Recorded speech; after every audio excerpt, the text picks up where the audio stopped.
Just fucking hell. They gave the stormtroopers, for fuck's sake, a donkey. There it is. The fucking donkey is trudging along, for fuck's sake. And a guy with a fucking shotgun is escorting it, for fuck's sake.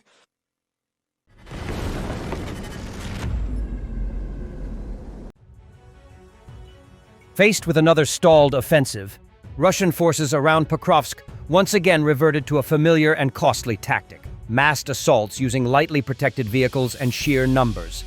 What followed was not a breakthrough, but a sharp escalation in losses that underlined how little this approach has changed the reality on the battlefield.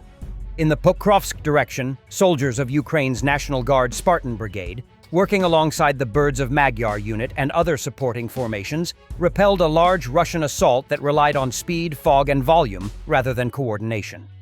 According to the 3rd Spartan Operational Brigade, named after Colonel Petro Bolbochan, the attacking force consisted of roughly 90 assault troops, moving forward on civilian cars, motorcycles, and quad bikes.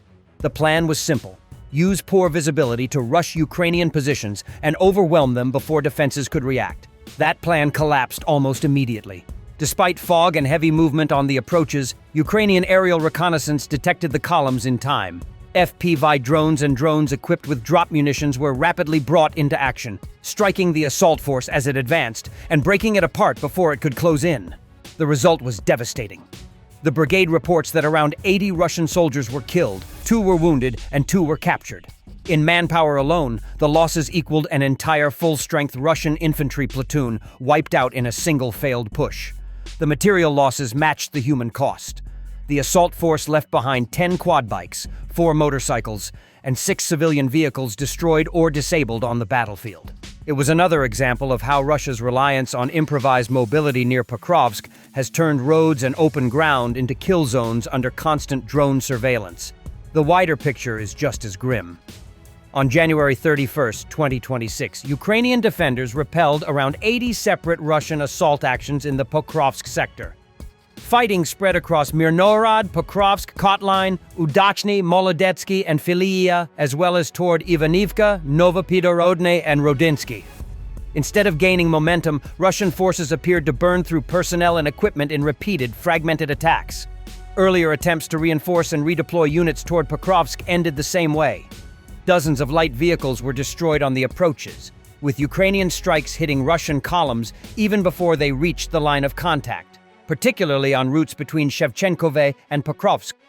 What is unfolding around Pokrovsk is not innovation, but repetition.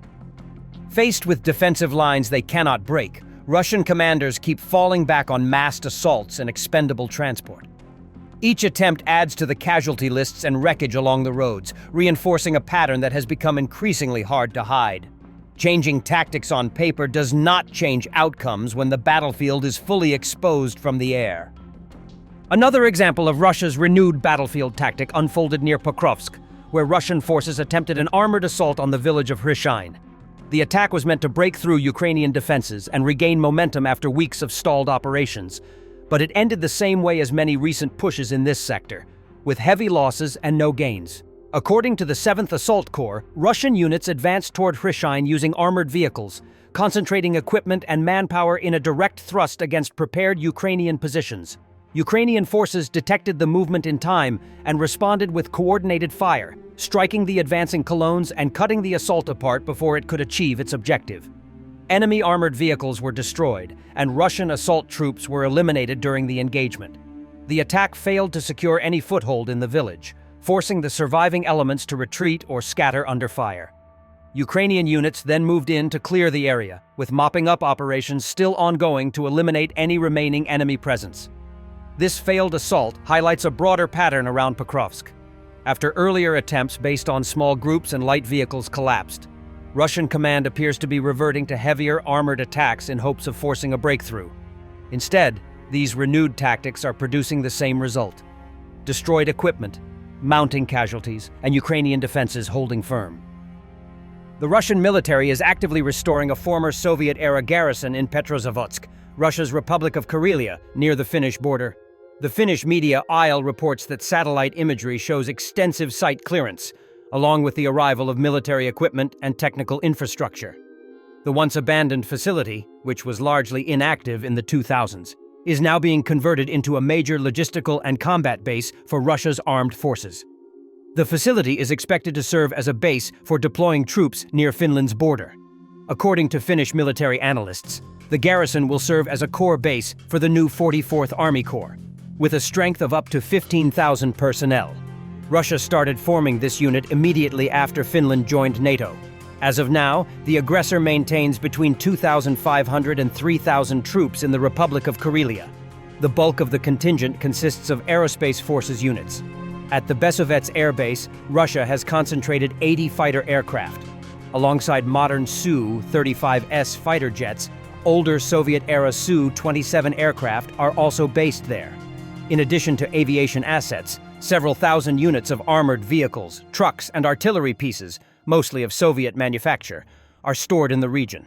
In Petrozavodsk, Russia has deployed the headquarters of a radio-technical regiment that services around 10 radar stations. Despite the presence of equipment and logistical facilities, the region currently has no fully deployed active combat units. Meanwhile, major construction is underway at the Kandalaksha military settlement in the Murmansk region. The Russian command is building new barracks and administrative buildings to create a staging area for an Arctic force grouping. Despite this, satellite imagery from June 2024 documented active troop transfers from Karelia to the war in Ukraine. Equipment is being brought in for repairs to support existing units, and troop rotations are also underway. Meanwhile, Russia has established a new Leningrad military district, responsible for the territory bordering Finland. Another high-tech assault donkey with a Russian occupier escort has joined the Russian army. Even the occupiers can't help but laugh. Just fucking hell, they gave the stormtroopers, for fuck's sake, a donkey. There it is, the fucking donkey is trudging along, for fuck's sake, and a guy with a fucking shotgun is escorting it, for fuck's sake.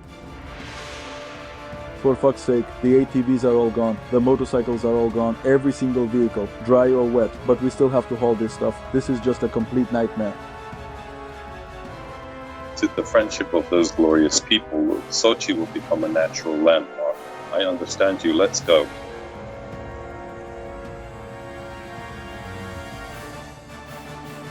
In January, Russia dramatically intensified its long-range strikes against Ukraine, launching more than 6,000 attack drones, around 5,500 guided aerial bombs, and 158 missiles, according to President Volodymyr Zelensky.